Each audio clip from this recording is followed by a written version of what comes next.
4,75,000 मौतें, 63 लाख लोगों ने छोड़े घर। लड़ाई के 3 साल होने पर रूस का हमला। अमेरिकी राष्ट्रपति डोनाल्ड ट्रंप रूस यूक्रेन युद्ध जल्द खत्म करना चाहते हैं और सऊदी अरब में रूस संग बातचीत हुई, लेकिन यूक्रेन को शामिल नहीं किया गया। 2022 से अब तक यूक्रेन ने 11% जमीन गंवाई है। लाखों लोग विस्थापित हुए और हजारों मारे गए। Follow us. युद्ध में 4,75,000 लोगों की मौत हुई। वॉशिंगटन। रूस यूक्रेन युद्ध को 3 साल हो गए हैं। रूस ने युद्ध के 3 साल होने पर 267 ड्रोन से एक साथ हमला किया। यूक्रेनी अधिकारियों के अनुसार Kharkiv, Poltava, Sumy, Kyiv, Chernihiv, Mykolaiv और ओडेसा सहित पूरे यूक्रेन में कम से कम 13 क्षेत्रों में ड्रोन रोके गए। यह अब तक के सबसे बड़े हमलों में से एक है।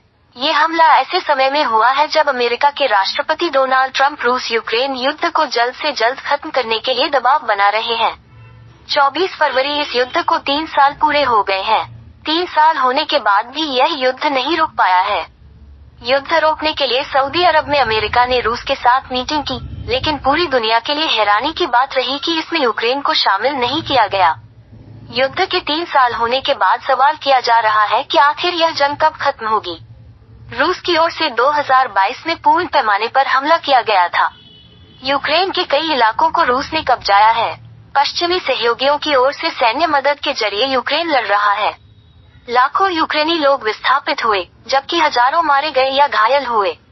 यूक्रेन युद्ध की शुरुआत में यूक्रेन ने अपनी राजधानी कीव को रूसी अटैक से बचा लिया, लेकिन बाद में खार्किव और खेरसोन के कुछ हिस्सों को वापस हासिल कर लिया। लेकिन डोनेत्स्क और बखमुत जैसे पूर्वी क्षेत्रों में उसे भारी नुकसान हुआ।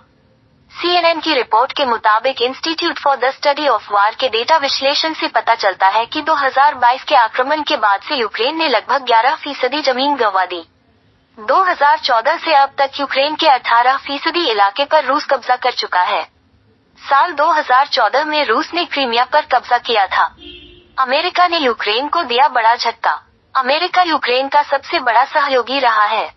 साल 2022 से अब तक उसने 95 बिलियन की सैन्य, मानवीय और वित्तीय सहायता दी है। लेकिन ट्रंप प्रशासन में यह मदद खतरे में पड़ सकती है। ट्रंप ने 2024 के चुनाव प्रचार के दौरान यूक्रेन को दी जा रही अमेरिकी मदद की आलोचना की थी। हाल ही में उन्होंने यूक्रेन से मदद के बदले दुर्लभ खनिज मांग लिए हैं। हालांकि जेलेंस्की ने इस प्रस्ताव को खारिज कर दिया है। हाल ही में यूएसएड की फंडिंग रोकने से यूक्रेन के एनजीओ और चैरिटी संस्थानों पर असर पड़ा है। वे कर्मचारियों की छंटनी कर रहे हैं और आत्महत्या रोकथाम हेल्पलाइन व HIV जांच से जुड़े प्रोजेक्ट बंद करने को मजबूर हो गए हैं। रूस की ओर से किए गए हमले के बाद से लाखों यूक्रेनी नागरिकों को अपना घर छोड़ना पड़ा। संयुक्त राष्ट्र की शरणार्थी एजेंसी के मुताबिक 2024 के अंत तक 63 लाख यूक्रेनी शरणार्थी यूरोप में रह रहे हैं। 12 लाख जर्मनी में, 9 लाख पोलैंड में, 3.9 लाख चेक रिपब्लिक में रह रहे हैं। इतना ही नहीं, 12 लाख यूक्रेनी शरणार्थी रूस में भी रह रहे हैं। संयुक्त राष्ट्र मानवाधिकार कार्यालय के अनुसार यूक्रेन में 40,000 से अधिक नागरिक मारे गए। यूक्रेन युद्ध के कारण लाखों लोगों की मौत हुई है। यूक्रेन के राष्ट्रपति जेलेंस्की ने फरवरी की शुरुआत में कहा था कि इस युद्ध के कारण 45,000 सैनिक मारे गए। वहीं उन्होंने दावा किया कि 390,000 से ज्यादा रूसी सैनिकों की मौत हुई। इन आंकड़ों की माने तो अब तक दोनों तरफ से 4,75,000 लोगों की मौत हो चुकी है। इस युद्ध में रूस की ओर से उत्तर कोरियाई सैनिकों को भी लड़ते हुए देखा गया है। यूक्रेन ने रूस के कुस्क इलाके पर हमला किया है। यहीं पर उत्तर कोरियाई सैनिक लड़ रहे थे। उत्तर कोरियाई सैनिकों के भी बड़ी संख्या में मारे जाने की खबर है, लेकिन अब वह पीछे हट चुके हैं।